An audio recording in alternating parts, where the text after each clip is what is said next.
कृष्णाय कृष्ण भक्ताय तद्भक्ताय नमो नमः।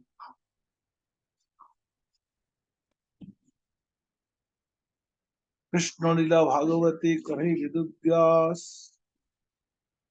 चैतन्य लीला व्यास वृंदावन दास वृंदावन दास कैल चैतन्य मंगल जहाँ श्रवण घुचे सर्व अमंगल।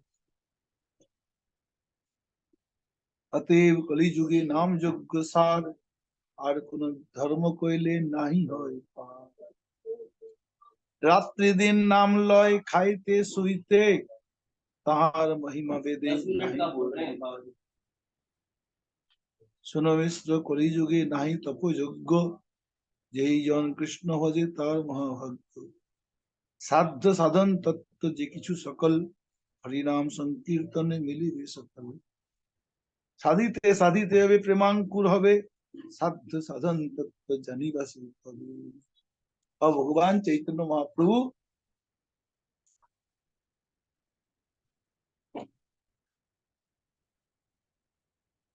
क्या कर रहे हैं?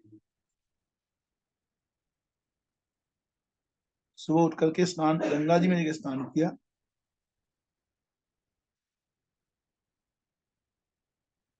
जबकि रात्रि भर उनको नींद नहीं आई।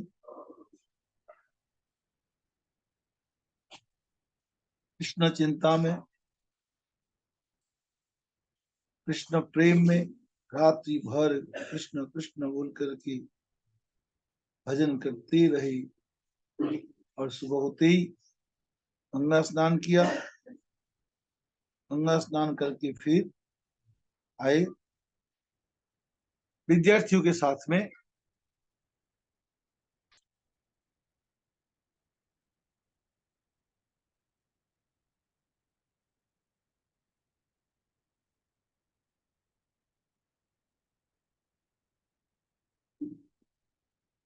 और विद्यार्थियों साथ में आके बैठे पढ़ाने के लिए।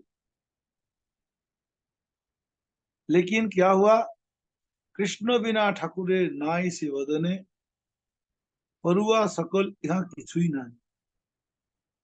जी व्याकरण लेकर के पढ़ाने बैठे और व्याकरण में बस कृष्ण नाम, हरे कृष्णा कृष्ण कृष्ण हरे हरे, हरे राम राम राम यही पढ़ाने लग गए। बोले पढ़ो भाई, बोलो हरे कृष्णा कृष्ण कृष्ण हरे हरे, हरे राम राम राम हरे हरे। व्याकरण के एक एक टीका टिप्पणियों को भी कृष्ण भक्ति में जोड़ने लगे। विद्यार्थी वो समझ में नहीं पा रहे क्या हो गया। निजी बात प्रभु वत्सलीन पढ़ाई थी और सवार प्रकाश हरि बोली पुथी मेली लेन शिष्यगण सुनी आनंद शिष्य। और महापुरुष जैसे किताब पढ़ाने को बैठे, विद्यार्थियों ने हरि बोल बोल करके किताब खोला। महापुरुष हरि बोल सुन के खुश हो गए। बात जो नहीं प्रभु सुनिया हरिध्वनि सवरिष्ठ सवारे कोई डाले। आपको होश नहीं कीर्तन सुन करके। अविष्ट प्रभु करें व्याख्यान सूत्र वृत्ति टिकाई सकल हरिनाम। व्याकरण के एक सूत्रों में, वृत्ति में, टीका में जहां तहां हरिनाम, हरि को प्रूव करेंगे। महाप्रभु जी व्याकरण पढ़ते थे, मुग्धबोध व्याकरण। व्याकरण कई है, पाणिनि व्याकरण है, मुग्धबोध व्याकरण है, काका कलाप व्याकरण है। हरिनामा मतलब युग से जी ने बनाया। ऐसे 5-7 व्याकरण है। चैतन्य मोदी पढ़ते थे मुग्धबोध व्याकरण, हमने पढ़ा हरिनामा मतलब। तो महाप्रभु जी उस मुग्धबोध व्याकरण में के सूत्र में, वृत्ति में, टीका में सर्वत्र हरिनाम, हरि की व्याख्यान सुन। प्रभु बोले सर्वकाल सत्य कृष्ण नाम, सर्वशस्त्र कृष्ण वही नाम। बोलो हे राम। महाप्रभु बोले भाई कृष्ण नाम ही सत्य, सर्वकाल सत्य है। लोग बोलते हैं राम नाम सत्य है, गोपाल नाम सत्य है। महाप्रभु जी उसी बात को ही बोल रहे हैं, कृष्ण नाम ही सत्य है। ये तो महाप्रभु जी बोल रहे हैं, दुनिया तो पहले ही बोलती है। कौन सी बड़ी बात महाप्रभु ने बता दी। लेकिन बड़ी बात यह है कि लोगों को कृष्ण नाम को जब मुर्दा ले जाता तभी बोलता है, फिर नहीं बोलेगा। मुर्दा फूंक के जैसे चिता शमशान पहुंच गया फिर नहीं बोलेगा। शमशान में मुर्दा फूंकता रहेगा, लोग गप्पा मारता रहेगा, और घर आ गया सब भूल गया। जब तक उनको शमशान में मुर्दे को ले जाता है तब तक राम नाम से, आगे राम नाम से किसी का कोई मतलब नहीं, कोई ताल्लुकात नहीं है, बोलते ही है बस। बोलना चाहिए बोल दिए, यंत्र की हद। लेकिन महाप्रभु जी ऐसे नहीं। महाप्रभु जी बिल्कुल उसके अंदर में मतलब कृष्ण प्रेम उन्मत्त अवस्था और वास्तव वास्तव ज्ञान को महाप्रभु जी दे दे। यही वास्तव है। वो मरते समय शमशान जाते समय थोड़ी देर बोलने का नहीं है। राम नाम सत्य का मतलब राम नाम ही जीवन भर में सत्य बनाओ, कृष्ण नाम ही जीवन भर का सत्य बनाओ। अगर राम नाम जीवन भर कर लेगा, वो बंदा मरेगा ही नहीं, बंदा मरेगा नहीं। बंदे को अंतिम गति भगवान साक्षात कृष्ण ले जाएंगे, भगवान नारायण देव ले जाएंगे, या तो गरुड़ देव ले जाएंगे, नहीं तो भगवान नारायण अपने बंदे भेजेंगे, नंद सुनंद को भेज देंगे, कोई विष्णु परिकर आके ले जाएगा। हजार मिल के समय 4 जने विष्णु दूत आ गए, किसी समय 2 जने आ जाते, कहीं गरुड़ जी अकेला आता है, कहीं भगवान खुद जो खास भक्त होगा भगवान खुद नारायण देव आते हैं, गरुड़ पर बिठा के ले जाते हैं। महाराज ऐसा है। ये प्रभु बोले सर्वकाल सत्य कृष्ण नाम, सर्वसत्य कृष्ण वही ना बोलो यार। और सारा शास्त्र भगवान कृष्ण की भक्ति का ही उपदेश देता है।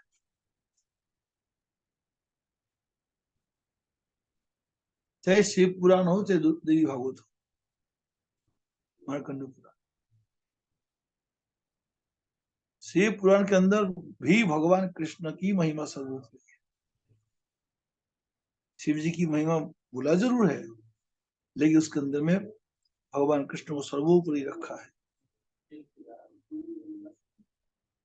ये तो अभिज्ञ, जो विशाल बुद्धि वाले विद्वान, वो लोग देखता है सभी शास्त्रों में कृष्ण भक्ति समान। हरता करता पालयिता कृष्ण से ईश्वर, अज भव आदि सब कृष्ण जो किंकर। महाप्रभु जी व्याकरण पढ़ा रहे हैं, क्या पढ़ा रहे हैं? यही सब व्याकरण पढ़ा रहे, व्याकरण। भगवान कृष्ण ही हरता है, करता है और पालयिता, अर्थात बनाने वाला, रखाने वाला और गति देने वाला कृष्ण भगवान ही है।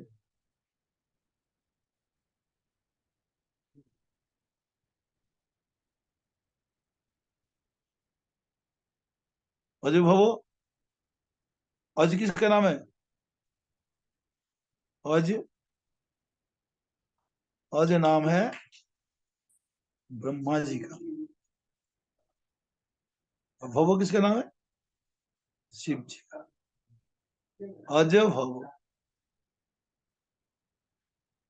अजय नाम क्यों पड़ा? ब्रह्मा जी का जन्म नहीं हुआ, ब्रह्मा जी अज है, भगवान नारायण के नाभि से प्रकट हुआ है।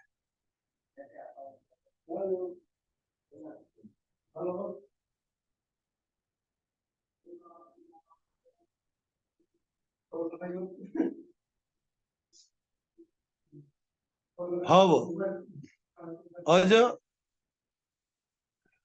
किसी माँ के जोनी में नहीं गया ब्रह्मा जी, किसी माँ की जोनी से जन्म नहीं, भगवान नारायण के नाभि से प्रकट हुआ, इसलिए ब्रह्मा जी का नाम अजय है। और भव, भव शब्द का अर्थ क्या है? भूसत्तायाम भवतीति भव।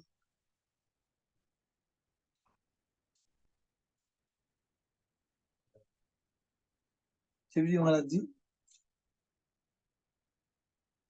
भव है,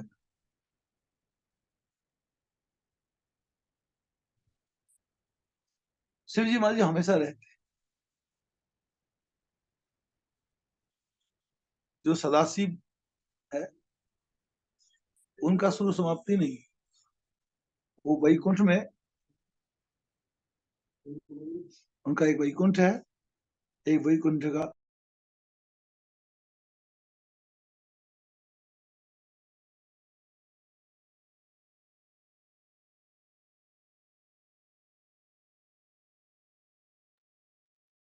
गुरुदेव म्यूट हो गया आपका।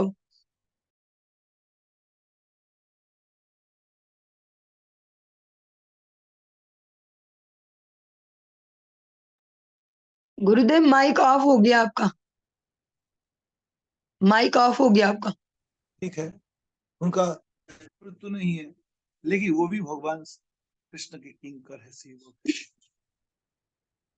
शिव जी भी भगवान के सेवक के किंकर है। कृष्ण चरण छरि जी आठ बखाने, जन्म जायता असुत वचन। जो भगवान कृष्ण के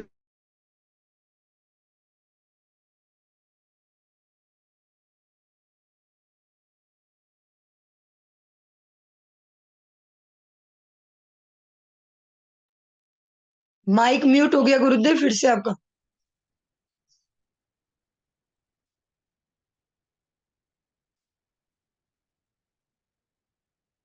गुरुदेव माइक ऑफ हो गया आपका माइक।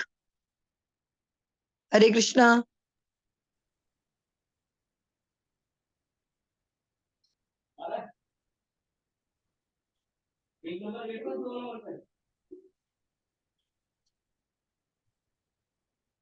सत्य को छोड़ने के बाद क्या रहता है? फिर मिथ्या रहती, झूठ रहता।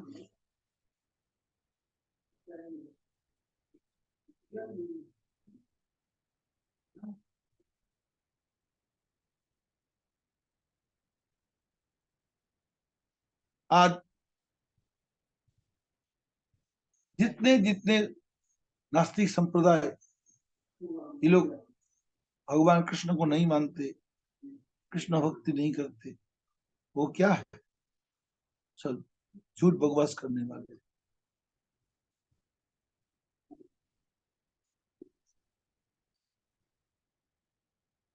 आगम वेदांत आदि यतो दर्शन सर्वशास्त्री कहे कृष्ण पदे भक्ति। आगम शास्त्रों में, वेदांत में, जितने भी दर्शन फिलोसफी ग्रंथ हैं, सभी में कृष्ण भक्ति ही उनका सबका एकमात्र उद्देश्य है।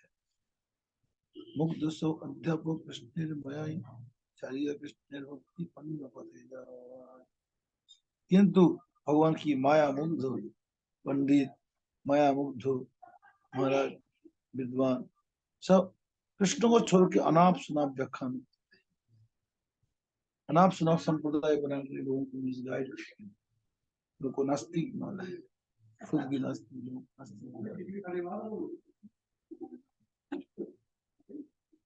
करुणा सागर कृष्ण जगत जीवन शिव भूपेंद्र। भगवान कृष्ण जगत जीवन है, करुणा का समुद्र है, शिव को प्यार करने वाले हैं, नंद वाले का बेटा है ना कृष्ण नामी जान नहीं होती होती और ये सब संस्कृत।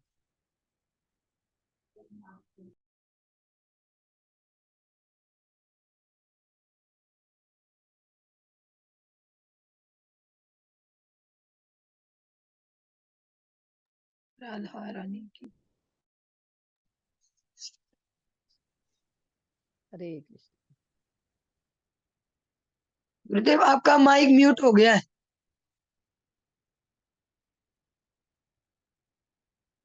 हरे कृष्णा गुरुदेव, माइक म्यूट हो गया आपका। तो चंद्र को बिठा के रखा है, भुवन का काम में लगा के रखा है जगत के जीवों के, जिसमें जगत के जीवों का जीवन है। और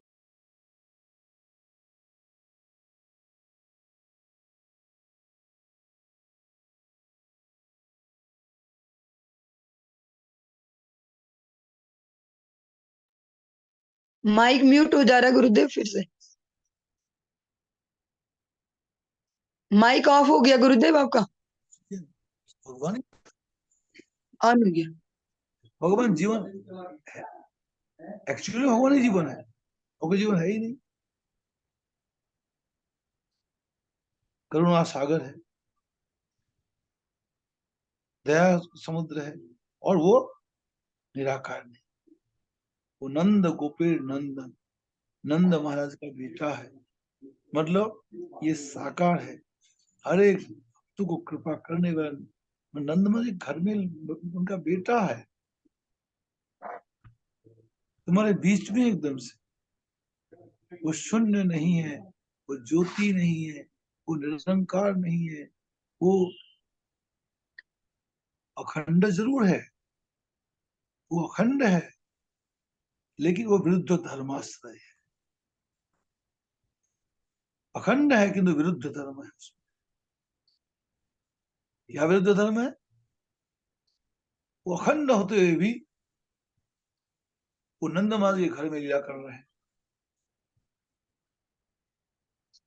और नंद महाराज के घर में लीला करते हुए भी वो उस समय भी वो खंडित नहीं है, सीमित नहीं है, सीमा में नहीं है, वो उस समय भी वो अखंड है। नंद के घर में लीला कर रहे हैं, मक्खन की चोरी कर रहे हैं, गौवा चरा रहे हैं, रासलीला कर रहे हैं, कुछ भी कर रहे हैं, उस समय भी वो अखंड है।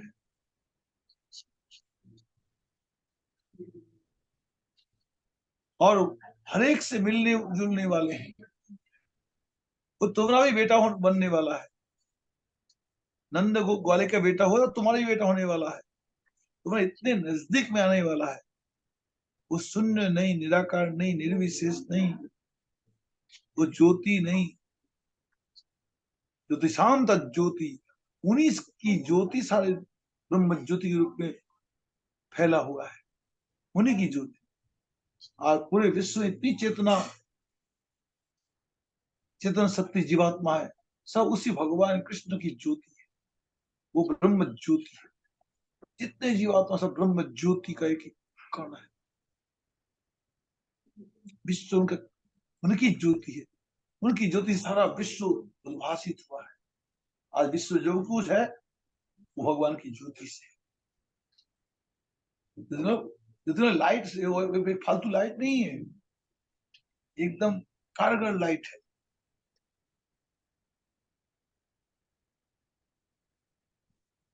उनकी ज्योति से जगत, उनकी ज्योति से जीव, उनकी ज्योति से माया, उनकी ज्योति से काल, उनकी ज्योति से देवता, ब्रह्मा शिव इंद्र चंद्र, सारा उनकी ज्योति। ये सब भगवान की ज्योति, यह ज्योति फालतू ज्योति नहीं। लाइट से फालतू ज्योति जलता है, वो ज्योति नहीं, वो ज्योति, ज्योति का मतलब ये सब भगवान की सारी चेतना शक्ति और सारा विश्व उनकी ज्योति, भगवान की ज्योति पूरे अनंत अनंत फैला हुआ है। करोड़ों करोड़ों ब्रह्मांड में भगवान की ज्योति, ज्योति एकदम मतलब मूर्तिमान ज्योति से। जीवात्मा, जगत, माया, काल, प्रकृति सब भगवान की ज्योति है। यह ज्योति, झूठी कल्पना मत करो एक ज्योति होगा कोई लाइट ना, ये सब ये ब्रह्म ज्योति, ये ब्रह्म ज्योति।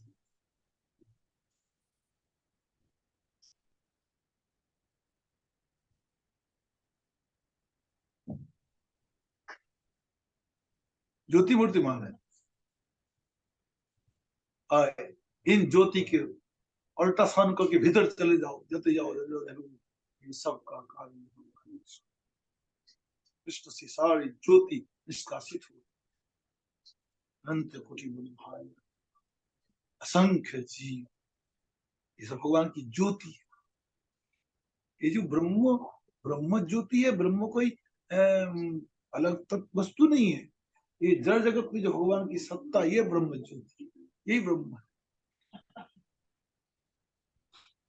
ब्रह्म शब्द का अर्थ ही यही है, सारा विश्व ब्रह्मांड।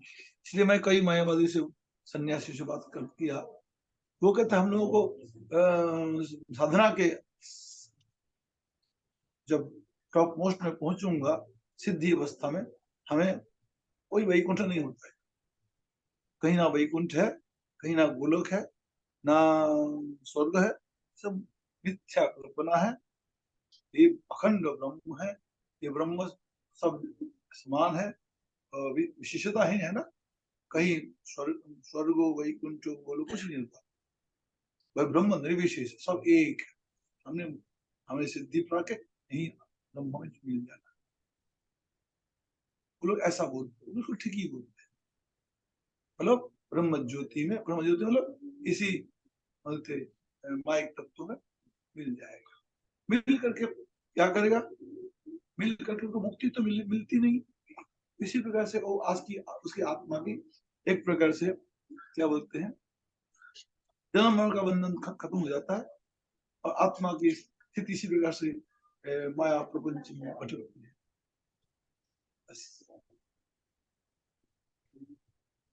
शरणागत होने पर कृष्ण वो मुक्ति मिलती है, और नहीं तो ये दुर्दशा।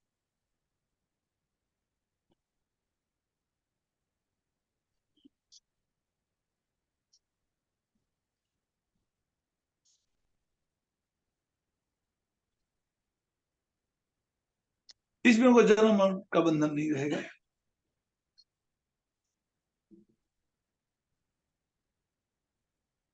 आत्मा उसके अंदर थोड़ा सा ये विचार मिलेगा कि ब्रह्म ज्योति में, मतलब ब्रह्म की जो भगवान की जो जड़ जगत संबंधी जो सत्ता है, उस सत्ता में थोड़ा अनुभव रहेगा।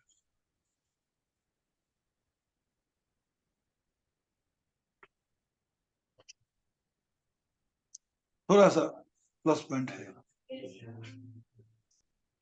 ब्रह्म का कोई दुनिया नहीं होती।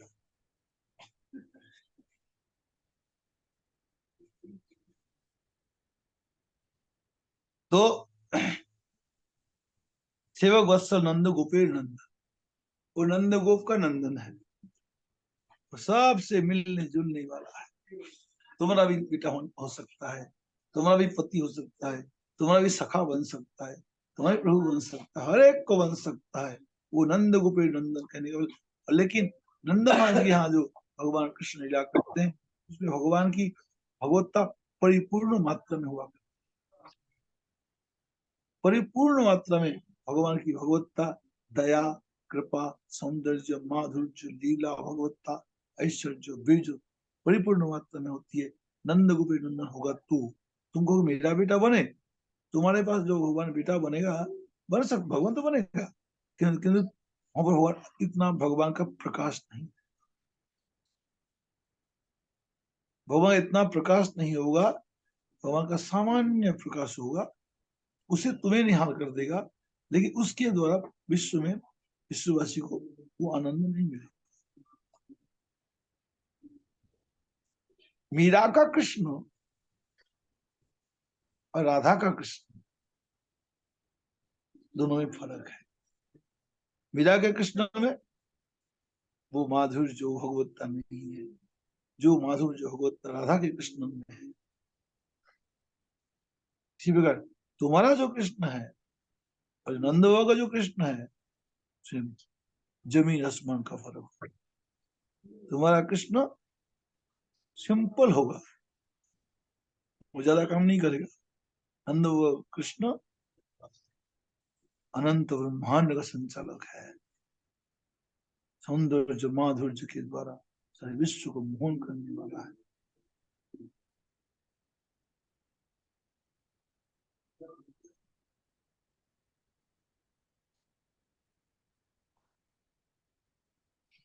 है नो कृष्ण नामे जार नहीं रति मोती बड़ी अवसर को शास्त्र धारण करते। ऐसे कृष्ण में जिनकी रतिमती नहीं है, शास्त्र पढ़ने के बावजूद भी दुर्गति है।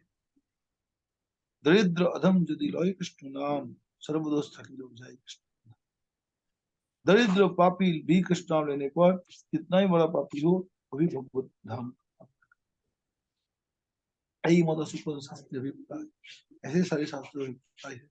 याते संदेह जार सही दुख पास, मेरा संदेह वही दुखी होता है। कृष्ण भजन चारी जी शास्त्र बखाने, सियादम प्रभु शास्त्र मर्मो नहीं जाने।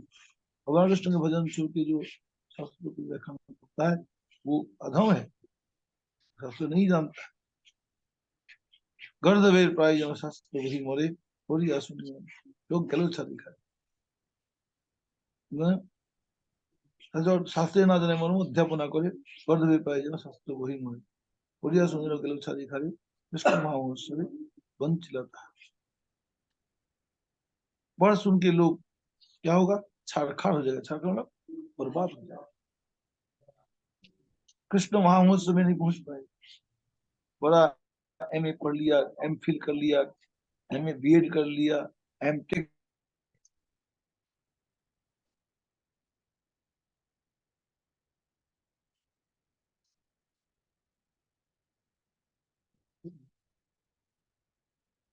गुरुदेव माइक माइक म्यूट हो गया आपका, म्यूट हो रखा भी आपका माइक।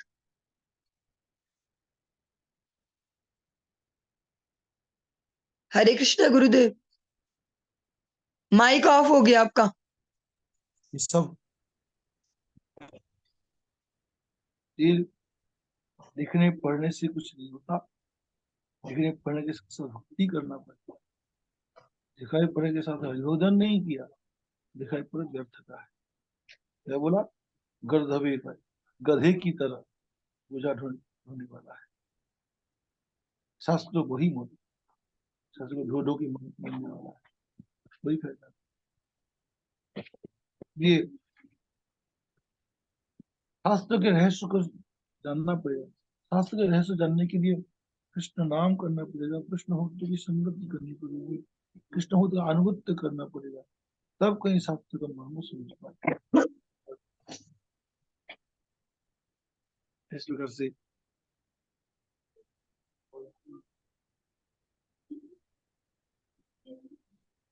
चैतन्य महाप्रभु जी बोलते हैं, यही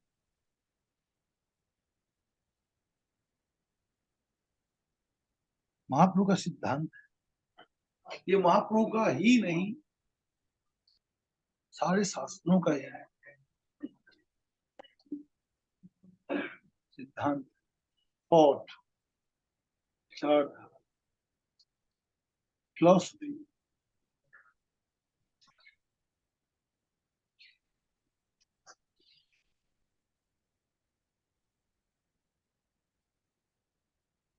हो गया।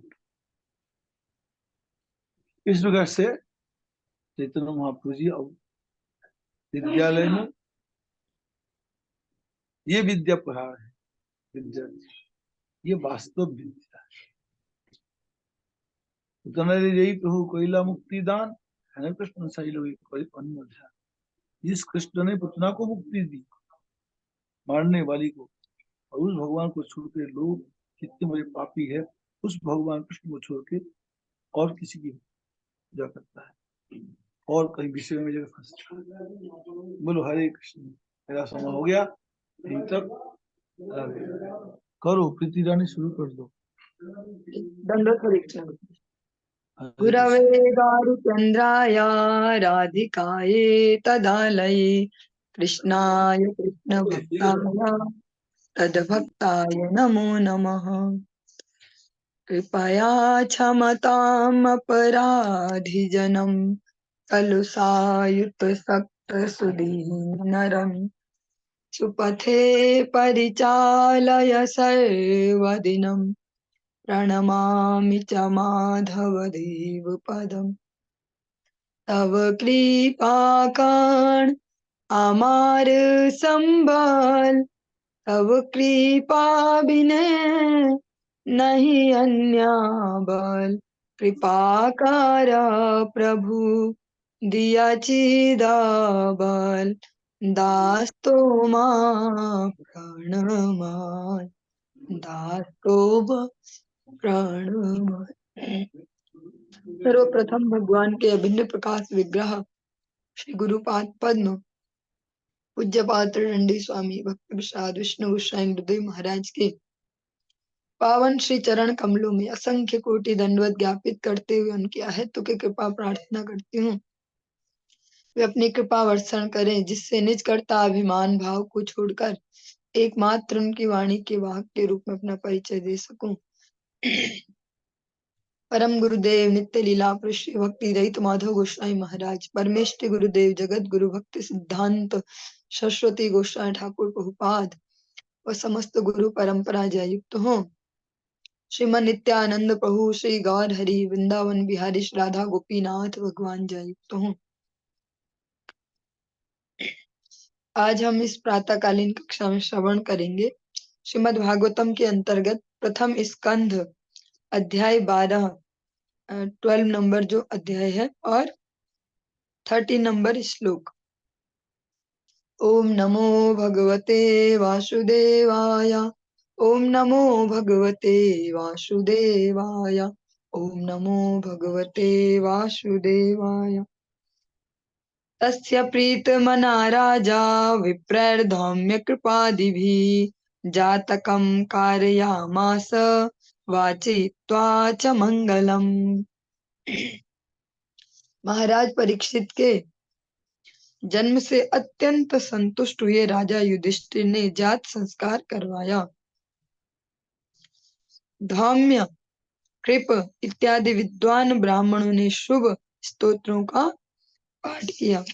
महाराज परीक्षित का जब सकुशल जन्म हो गया तो फिर जो महाराज युधिष्ठिर हैं वो बड़े संतुष्ट हुए और उन्होंने जो प्राइमरी जो भी संस्कार होते जात संस्कार उनको संपन्न करवाया। और जो वहां पर अन्य ब्राह्मण वर्ग हैं धौम्य कृपाचार्य ऐसे नाम यहाँ पर उल्लिखित है। इन्होंने उस समय जो मंगलोच्चारण है वो किया। हिरण्यम गाम महिम ग्रामान अस्त्यश्वान नृपतिर्वरान राधास्वनम च विप्रेभ्या प्रजातीर्थे सतीर्थवित्। पुत्र के जन्म लेने पर राजा ने ब्राह्मणों को सोना भूमि ग्राम हाथी घोड़े तथा उत्तम अन्न दान में दिया क्योंकि वे जानते थे कि कैसे कहाँ और कब दान देना चाहिए। जब महाराज जो परीक्षित हैं जब उनका जन्म हुआ तो जो उनके पितामह हैं दादाजी युधिष्ठिर महाराज उन्होंने यथोचित जिस चीज के वस्तु के लिए पात्र है उपयुक्त पात्र है उसको वैसी वस्तुओं का दान दिया क्योंकि वे भली भांति जानते हैं कि कैसे कब और कहाँ दान देना चाहिए। तमुचुर ब्राह्मणास्तुष्टा राजानं प्रश्रयान्वितम् एष यस्मिन् प्रजातन्तो ऋणाम परश वर्षभ। राजा के दान से अत्यधिक संतुष्ट विद्वान ब्राह्मणों ने राजा को पूर्वों में प्रधान कहकर संबोधित किया और बताया कि उनका पुत्र निश्चय ही पूर्वों की परंपरा में है। और जो विद्वान ब्राह्मण है आचरणशील ब्राह्मण वे महाराज युधिष्ठिर के जो भी इन्होंने सेवा की जो भी दान उनको दिया उससे वो संतुष्ट हुए। और जो पुरु है महाराज पुरु जिनसे परंपरा चली जो समस्त पुरु है उनमें उनको प्रधान संबोधन किया कि आप इन सब में प्रधान है। और जो ये बालक है जिसका भी जन्म हुआ ये भी निश्चय ही आपकी इस परंपरा का निर्वाह करेगा। दैवेना प्रतिघातेन शुक्ले सस्तामुपेयुषि रातो वो ग्रहार्थाया विष्णुना प्रभ विष्णुना। ब्राह्मणों ने कहा, आप सब जब श्रीमद् भागवतम के अंतर्गत इसको कभी श्रवण करते होंगे सप्ताह विधि से, तो इस श्लोक ये भी पाठ किया जाता है, पर याद पूरा तो नहीं होगा। लास्ट के 2 वर्ड्स आपको सुने सुने लग रहे होंगे, विष्णु ना प्रभु विष्णु ना, क्योंकि सरल से है तो हमें जल्दी से याद रह पाएंगे। ब्राह्मणों ने कहा, यह निष्कलंक पुत्र आप पर अनुग्रह करने के लिए सर्वशक्तिमान तथा सर्वव्यापी भगवान विष्णु द्वारा बचाया गया है। उसे तब बचाया गया जब वह दुर्निवार अति दैवी अस्त्र द्वारा नष्ट होने ही वाला था। वो ब्राह्मण श्रेष्ठ क्या कहते हैं युधिष्ठिर महाराज को, जो ये निष्कलंक पुत्र है, आप पर भगवान की जो कृपा है उसकी वजह से ही भगवान ने इनको प्राण रक्षा की है इनकी अभी। जबकि हमने साक्षात में श्रवण भी किया और देख भी रहे प्रसंग को कि उनको बचाया तो भगवान कृष्ण ने है, और यहाँ पे यूज हो रहा है विष्णु ना प्रभु विष्णु ना, भी भगवान विष्णु द्वारा बचाए गए। इससे यह प्रमाणित होता है कि भगवान में मूलतः कोई भेद नहीं है, इसलिए उनके लिए कहीं पर विष्णु शब्द से संबोधित किया जाता है, कहीं पर नारायण, कहीं पर कृष्ण। और उन्हें कब बचाया गया, जब एक दुर्निवार ऐसा एक अस्त्र जिसका कोई और तोड़ नहीं है जगत में, ऐसे अस्त्र से जब वो नष्ट होने वाले थे, ऐसे समय में भगवान ने उनकी रक्षा की। तस्मान्नाम्ना विष्णुराता इति लोके भविष्यति न संदेहो महाभाग महाभागवतो महान। इस कारण यह बालक संसार में विष्णुरात नाम से विख्यात होगा। ये श्लोक भी आप सबको अगर स्मरण ना भी आए, फिर भी ये श्लोक आप सबने सुना होगा श्रीमद् भागवतम सप्ताह विधि के अंतर्गत, कि इनका नाम क्या होगा, विष्णुरात। विष्णुरात में भगवान ने जिसको रखा है, भगवान ने जिसकी रक्षा की है, ऐसा विष्णुरात। हे महाभाग्यशाली, इसमें कोई संदेह नहीं है कि यह बालक महाभागवत होगा और समस्त गुणों से संपन्न होगा। और उस बालक के संबंध में वो ब्राह्मण है, जो आचरणशील ब्राह्मण, वो महाराज युधिष्ठिर को बताते हैं, जो ये बालक है ये निस्संदेह बिना किसी डाउट के ये भविष्य में एक बहुत अच्छा भगवत भक्त होगा। महाभागवत बोला ही उनको जाता है जो भगवत भक्त होते हैं, या भगवान के एकांतिक भक्त, या भगवान में अनन्य जिनकी शरणागति है। और इस वजह से क्या होगा, समस्त गुणों से संपन्न होगा। जिसके जीवन में भगवत भक्ति अंतर हो जाती है, धीरे धीरे धीरे धीरे उसका चित्त की मलिनताएं जो है वो मार्जन होने लगती हैं, धुलने लगती हैं, और वो जो गुण है वो उसमें आने लगते हैं। लेकिन ये तो है साधारण जीव की स्थिति, पर यहाँ पर बात है महाराज परीक्षित की, जो एक बहुत ही दिव्य चेतना वाले महापुरुष है। उनको जन्म भी भगवान ने भक्तों के घर में दिया है, अतः वे एक उत्तम कोटि के भक्त ही होंगे और समस्त गुणों से संपन्न होंगे, क्योंकि भगवान की भक्ति को फॉलो करते हैं समस्त सद्गुण। जो भगवान की भक्ति जिसके जीवन का प्रमुख अंग बन जाती है, वहां सारे सद्गुण स्वयं आ जाते हैं। श्री राजोवाच अप्येष वंश्यान् राजर्षीन् पुण्य श्लोकान् महात्मना अनुवर्तिता स्विद्य शशा साधुवादेन सत्तमाः। उत्तम राजा युधिष्ठिर ने पूछा, हे महात्माओं, क्या यह बालक इस महान राजवंश में प्रकट हुए अन्य राजाओं की ही तरह राजर्षि पवित्र नाम वाला, उतना ही विख्यात तथा अपनी उपलब्धियों से महिमा मंडित होगा? अब युधिष्ठिर महाराज उनसे पूछ रहे हैं क्या आप सब कृपा करके मुझे ये बताइए कि इस बालक को जिस कुल में जन्म मिला है, क्या ये इसकी परंपराओं को संभाल पाएगा? क्या यह भी उनके जैसा ही होगा जो इससे पहले स्कूल में जन्म ले चुके हैं? क्या क्या क्वालिटीज बताइए। राजर्षि, राजऋषि में राजऋषि जो सत्ता के पदों पर भी हैं, लेकिन फिर भी भगवत भक्ति को नहीं छोड़ते, भगवत भक्ति के अनुगत्य में सत्ता को संभालते हैं, इन्हें कहते हैं राजर्षि। पवित्र नाम वाला, और उसका आचरण ऐसा होगा क्या कि उसका नाम लेने वाले भी पवित्र होंगे। उतना ही विख्यात, और अपने सद्गुणों से जो इतना पॉपुलर हो पाए, इतना विख्यात हो पाए, सद्गुणों के बेस पे। विख्यात तो हम गलत कार्यों से भी हो सकते हैं बहुत जल्दी, लेकिन यहाँ पर बात है अपने सद्गुणों से, भगवत भक्ति से, तथा अपनी उपलब्धियों से महिमा मंडित होगा। क्या ये कुछ इस प्रकार का भी गेन करेंगे जीवन में कि जो इनकी महिमा सब जगह फैले, इनका जो नाम है, यश है, क्या वो एक पॉजिटिव वे में भी फैलेगा, जैसा इस वंश में पहले जन्म लेने वालों का हो चुका है। ब्राह्मणा उचुहु पार्थ प्रजाविता साक्षात् इक्ष्वाकुरिव मानवः ब्रह्मण्यः सत्यसन्धश्च रामो दाशरथिर्यथा। विद्वान ब्राह्मणों ने कहा, हे पृथा पुत्र, यह बालक मनु यह बालक मनुपुत्र राजा इक्ष्वाकु की ही तरह समस्त जीवों का पालन करने वाला होगा।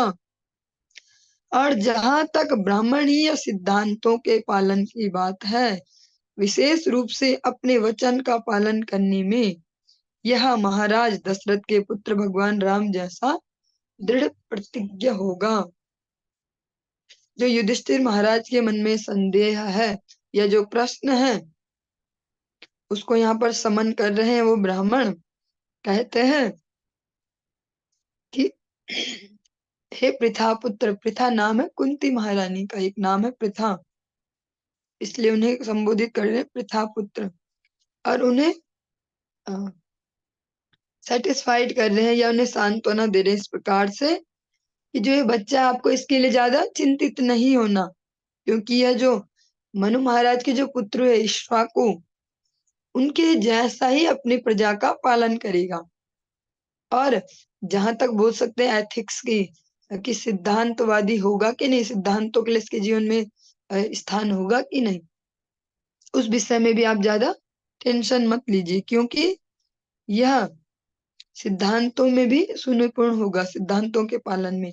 और विशेष रूप से अगर कोई एक क्वालिटी निकाले बाहर ढूंढ के, तो अगर अपने वचन पालन करने में कैसा होगा, जैसे भगवान राम हुए, बिल्कुल वैसा ही दृढ़ प्रतिज्ञ होगा। जिस प्रकार से भगवान राम ने एक बार भी अपना बोल सकते कि दोबारा से पुनर्विचार नहीं किया उस पे कि भैया मैं कैसे जाऊं जंगल, अभी तो मैं राजा ही बनने वाला था और यहाँ सब कुछ गेम चेंज हो गया और मैं ये बोलता हूँ, मैं वो बोलता हूँ, इस प्रकार नहीं।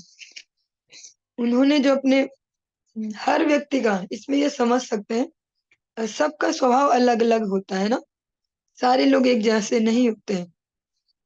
स्त्री शरीर में भी जैसे हम मेनली बोल देते हैं स्त्रियों के ये गुण, पुरुषों के ये गुण, लेकिन वो एज इट इज सब पे अप्लाई भी नहीं होते, उसमें भी अलग अलग विशेषता है। कुछ लोग दिख रहे हैं पुरुष शरीर में, लेकिन भावनाएं या जो माइंडसेट अंदर से स्त्रियों जैसा हो सकता है, बहुत बड़ी पॉसिबिलिटी है। कुछ दिखते हैं स्त्रियों जैसे, माइंडसेट पुरुषों वाला हो सकता है, कार्यशैली या इमोशंस या ऐसे। अधिकतर हम सोचते हैं कि जो महिला शरीर में इमोशन प्रधान ही होंगे, पर ये हर जगह अप्लाई नहीं होगा। कई जगह होगा कि दिखने में तो माता जी है ये, लेकिन है पूरा ऐसे इमोशनलेस इनका स्वभाव। हर व्यक्ति का अलग अलग माइंडसेट होगा, लेकिन इसमें जो हमारे लिए समझने वाली बात है, हमारा जैसा भी स्वभाव हो, जो भी हमारा बेसिक नेचर हो, पर अगर हम उसको ईमानदारी से भगवान को ही सरेंडर करें, भगवान की सेवा में उसको यूज करें, तो जो थोड़े थोड़े हमारे दुर्गुण होंगे या जो कुछ कमियां होंगी, वो भी भगवान को भी नजरअंदाज कर देते हैं। हर व्यक्ति का फोकस ये होना चाहिए कि हमारा जो बेसिक गुण है, हम उसको भगवान की सेवा में लगाएं। यहाँ पर भी हम जो देख रहे हैं वो यहाँ पर अभी दो गुणों को ज्यादा हाईलाइट किया गया, बाकी को इस तरह बोल दिया है कि हाँ ये सबको पालन करेंगे इस प्रकार। लेकिन अभी एक जीवों जो अपनी प्रजा के पालन वाला गुण और दृढ़ प्रतिज्ञा, ये दो गुणों को हाईलाइट किया गया है कि प्रजा का पालन करेंगे महाराज इक्ष्वाकु जैसा और वचन का पालन करेंगे भगवान राम जैसा। एस दाता शरणश्च यथा योषि नरसिभि यशो वितनिता स्वानाम दौष्यन्तिरिव यज्वनाम। आगे इनके और भी कुछ गुणों को इस प्रकार से हाईलाइट कर रहे हैं, किससे? विद कंपैरिजन, कंपैरिजन करते हुए। इस प्रकार से हम श्रीमद् भगवत गीता में भगवान की विभूतियों का वर्णन सुनते हैं। भगवान अलग अलग प्रकार से बताते हैं कि जो जलचर है उनमें से जो मकर है वो मेरा प्रतिनिधि है, या वृक्षों में अश्वत्थ वृक्ष मेरा प्रतिनिधि है, या वैष्णव में जो भोलेनाथ है शंकर है वो मेरे प्रतिनिधि। इस प्रकार से यहाँ पर भी बहुत अच्छे अच्छे से एग्जाम्पल लेके जो परीक्षित है, बालक परीक्षित, उनके भावी गुणों को यहाँ पर एक्सप्लेन किया गया है। यह बालक सुप्रसिद्ध उसी नर नरेश शिव की भांति उदार दानवीर और शरणागतों का रक्षक होगा। आप सबने बचपन में एक बुक आती थी छोटी सी, मोरल वैल्यूज या नैतिक शिक्षा ऐसा कुछ करके बोल सकते हैं, किसी ना किसी क्लास में कभी सुनी होगी। महाराज शिवी का भी चरित्र सुना होगा उसमें। जब भारत के कुछ विशेष महान लोगों का जब चर्चा आती तो शिवी महाराज वो इतने उदार हैं, प्राणी मात्र के प्रति जो उनकी दया है वो इतने उसके लिए शरणागतों के जो उनको सरेंडर कर दे, उनकी शरण में आ जाए, उनकी रक्षा के लिए या दान देने के लिए बहुत ज्यादा फेमस होते गए, फेमस होते गए तो उनकी कीर्ति स्वर्ग तक भी पहुंची। जैसा हम कल या परसों में श्रवण कर रहे थे, इस धरा धाम पर जो भी होता है केवल वो यही इफेक्ट नहीं डालता, अन्य लोगों में भी इफेक्ट डालता है, और स्वर्ग लोग शायद सबसे जल्दी इफेक्टेड होता है उससे। तो स्वर्ग तक भी उनकी जो ये ख्याति है वो पहुंच गई। अब शरणागत वत्सलता और दानवीरता, तो जो स्वर्ग के राजा है उन्होंने उनकी परीक्षा लेने की सोची।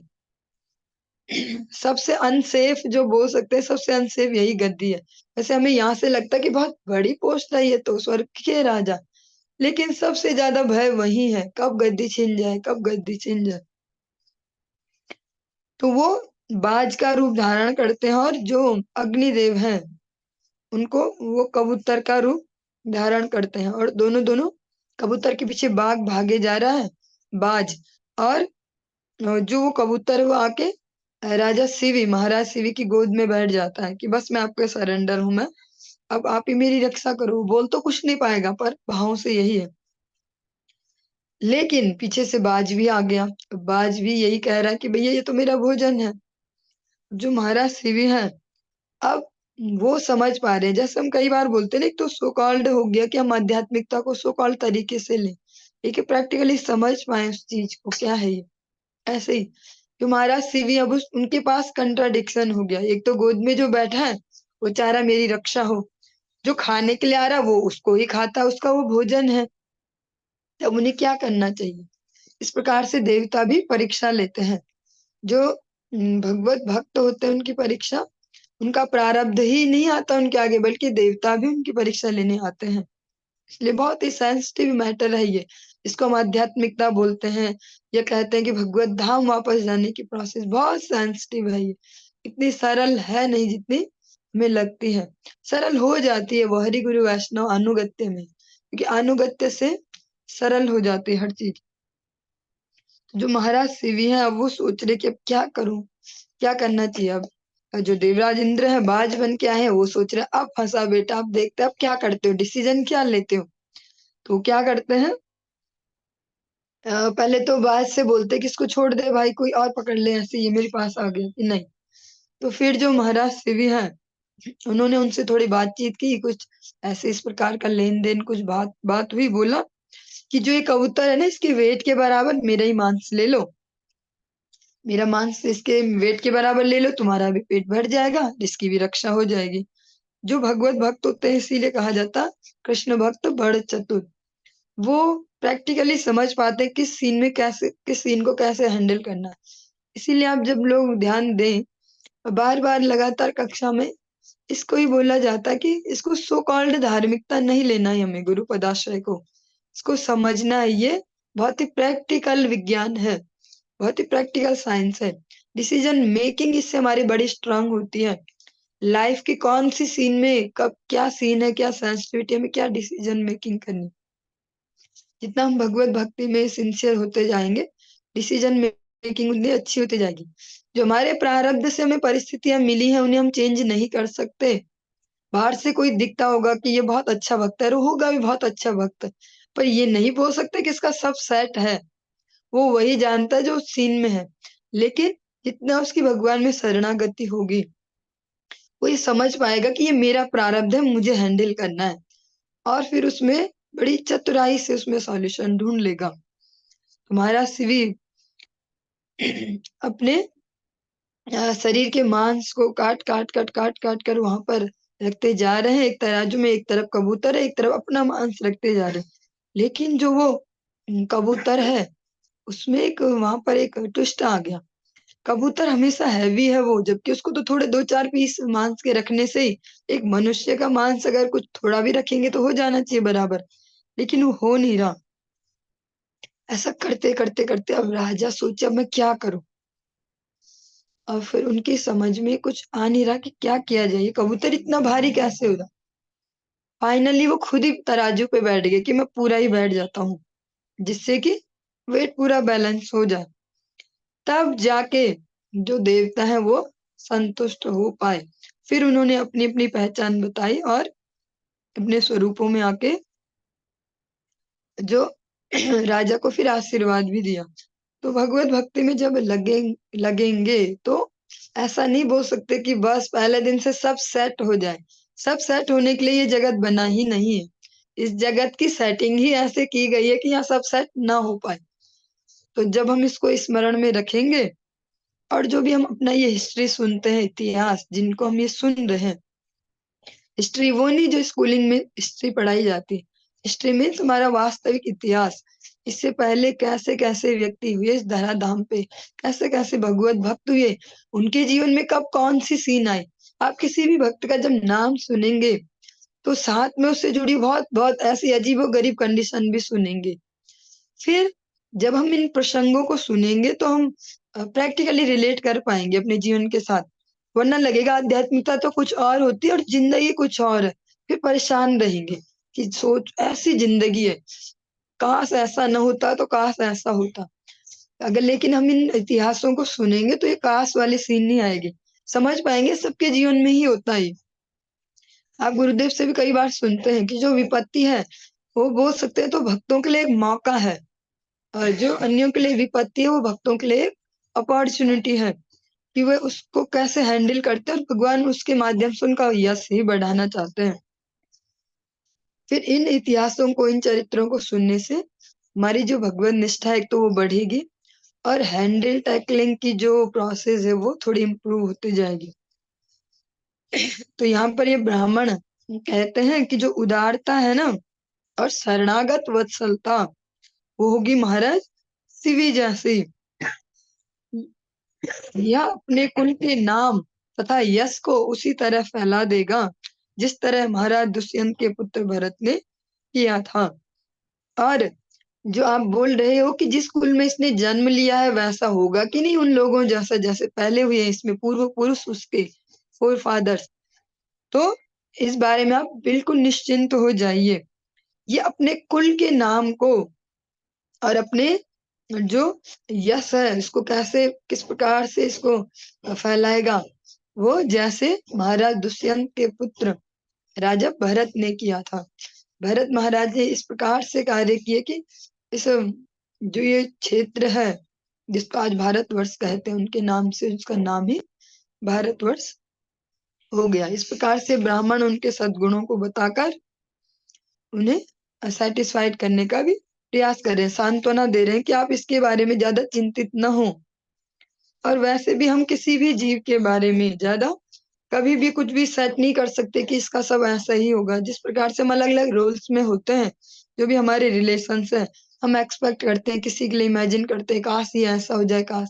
लेकिन हर एक जीव का अपना एक प्रारब्ध है, और भगवान में उसकी जो निष्ठा है, भगवान के प्रति जो सरेंडर है, हरि गुरु वैष्णव के प्रति, वही सेट करेगा उसके जीवन की दिशा को और दशा को।